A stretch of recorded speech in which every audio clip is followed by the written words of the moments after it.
कितने स्कूल यहाँ पे जब फ़ोन कर रहे हैं तो यहाँ पे उनको अटेंड करना मुश्किल हो रहा है। तो एग्ज़ाम्पलर क्वेश्चन हमने यहाँ पे दे रखे हैं, जो पुराने सालों के क्वेश्चन पेपर यहाँ पे हमने अपलोड किए हुए हैं। यहाँ से इस बच्चे इन पेपर्स को दे कर के अपनी तैयारी कर सकते हैं। पब्लिकेशन में हमने कुछ किताबें यहाँ पे पब्लिश की थी, कक्षा 6 के लिए प्रयत्न करके है, और जो कक्षा 9 के लिए सिद्धहस्त करके है, ये परीक्षा की तैयारी के लिए ये यहाँ पे किताबें इसमें अपलोड की गई हैं, तो इसको भी हम डाउनलोड कर सकते हैं। इम्पोर्टेंट सर्कुलर एंड जियो, जिसकी बात अभी सर कर रहे थे, यहाँ पे सीएम स्कॉलरशिप जियो हमने, क्योंकि कई बार ये क्वेरी आती है कि क्या क्या प्रोसीजर है, तो ये सारा इस जियो में लिखा हुआ है, जो भी वो शासनादेश रहा होगा। वेल बेनिफिट स्कीम, यदि बहुत सारी छात्रवृत्ति कोई बच्चा निकलता है उन छात्रवृत्तियों में, तो कौन सी छात्रवृत्ति स्कीम उसको लेनी चाहिए, तो यहाँ पे ये शासनादेश हमने अपलोड किया है।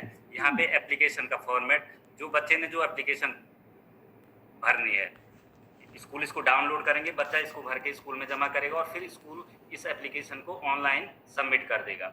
और user manual for SCERT scholarship portal, यहाँ से आप इस यूजर मैनुअल को आप जब डाउनलोड करेंगे तो इसमें जो जो मुख्य शिक्षा अधिकारी हैं उनके कार्यदायित्व और उन्होंने अपने डैशबोर्ड पे कैसे काम करना है, डीओज ने कैसे काम करना अपने डैशबोर्ड पे, उनके कार्यदायित्व और स्कूल के लिए जो उनके कार्यदायित्व हैं संस्थाध्यक्षों की, सारे इसमें डिटेल से समझाए गए हैं। तो आप इसको भी डाउनलोड करके इसको देख लेंगे।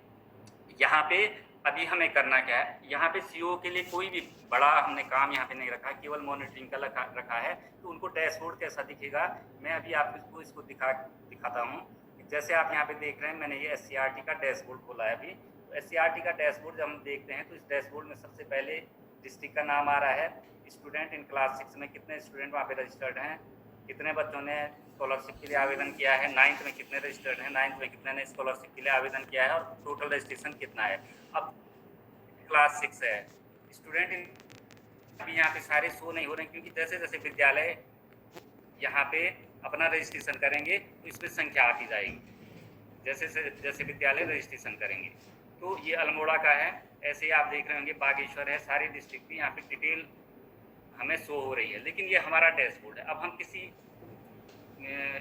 डिस्ट्रिक्ट का डैशबोर्ड देखते हैं, जैसे मैं अल्मोड़ा का देखता हूँ। तो यदि अल्मोड़ा अपना लॉगिन करता है तो अल्मोड़ा जब लॉगिन करेगा, डिस्ट्रिक्ट की मैं बात कर रहा हूँ, तो उनको उनके सारे ब्लॉक शो होंगे, सारे ब्लॉक शो हो रहे हैं। उस ब्लॉक में कक्षा 6 में कितने रजिस्टर्ड हैं, कितनों ने रजिस्ट्रेशन किया है। जैसे अभी देखो द्वारहाट है, उन्होंने 6 में कोई भी रजिस्ट्रेशन नहीं हुआ, 0 है, और नहीं 9 में रजिस्ट्रेशन हुआ है, 0 चल रहा है ये डिस्ट्रिक्ट। चौखुटिया भी 0 चल रहा है, धौला देवी 34 रजिस्ट्रेशन हुए हैं दोनों में मिला के। तो अभी जो डिस्ट्रिक्ट है उन्होंने ये मॉनिटर करना है कि किस ब्लॉक में कितने बच्चे रजिस्ट्रेशन कर रहे हैं, और जहाँ रजिस्ट्रेशन नहीं हो रहा है तो उनको उन स्कूलों को या उन ब्लॉक्स को सूचित करना है, उनको निर्देशित करना है कि अधिक से अधिक रजिस्ट्रेशन कराएं। यदि डिस्ट्रिक्ट ये चाहते हैं कि अभी जो धौला देवी है वहाँ 34 रजिस्ट्रेशन हुए, लेकिन किन स्कूलों में हुए हैं, जब वो धौला देवी पे क्लिक करेंगे तो इसके अंदर के सारे स्कूल शो हो जाएंगे। और उन स्कूलों में देखो दानिया कोई जीजीआईसी दानिया है, इन्होंने कक्षा 6 में यहाँ पे 15 बच्चे हैं, एक ने रजिस्ट्रेशन किया है, 9 में 37 बच्चे हैं, कोई रजिस्ट्रेशन नहीं है, टोटल रजिस्ट्रेशन 1 है। लेकिन इसके अतिरिक्त देखो ऊपर सारे विद्यालय हैं, इन्होंने अभी तक लॉगिन नहीं किया है। यहाँ पे केवल एक विद्यालय है, जमुआ करके है, ये इन्होंने रजिस्ट्रेशन किया है, मतलब लॉगिन किया है, तभी इन्होंने 16 बच्चे यहाँ दिखाए हैं, 16 यहाँ दिखाए हैं, लेकिन रजिस्ट्रेशन कोई भी नहीं है स्कॉलरशिप के लिए। अन्य काम है वो डिस्ट्रिक्ट नहीं दिए गए हैं। तो डिस्ट्रिक्ट के लिए इतना ही था।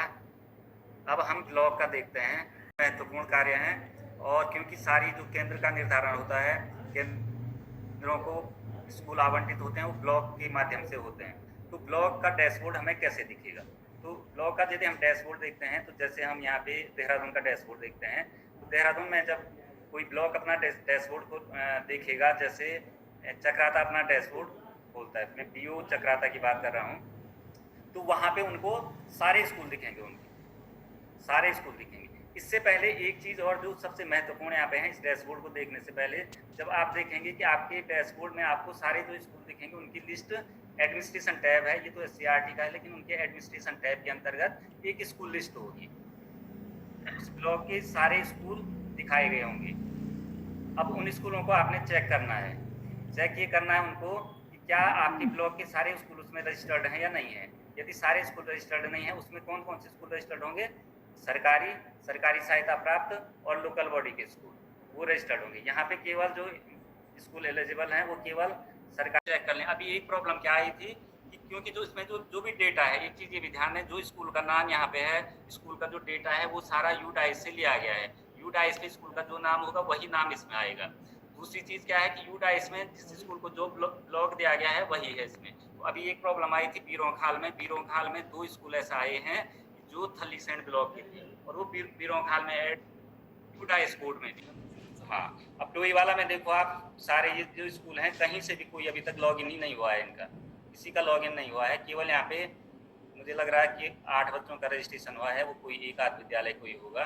तो यहाँ पे देखो सारा जीरो चल रहा है। तो अभी आपको क्या सुनिश्चित करना है कि सारे विद्यालय इसमें लॉगिन कर लें, हमारे जूनियर हाई स्कूल और इंटर कॉलेज सारे लॉगिन कर लें और फिर बच्चों का रजिस्ट्रेशन शुरू करें। आपको पता कैसे चलेगा, जैसे ही कोई विद्यालय लॉगिन करेगा तो उसमें यहाँ पे कक्षा 6 की जो स्ट्रेंथ है, वहाँ कक्षा 6 में कितने बच्चे हैं और कक्षा 9 में कितने बच्चे हैं ये शो हो जाएगा। क्योंकि जब वो लॉगिन करेगा तो अपने प्रोफाइल अपडेट करेगा तो वो छात्र संख्या यहाँ पे। तो जैसे नेशनल लेवल की जो स्कॉलरशिप्स होती थी एनटीएस वगैरह, तो इसमें तो लाभ दिया जाता था। तो क्या यहाँ पर किस प्रकार के क्या इसको लाभ दिया जा सकता है? आप लोगों के व्यू जानना चाहेंगे थोड़ा।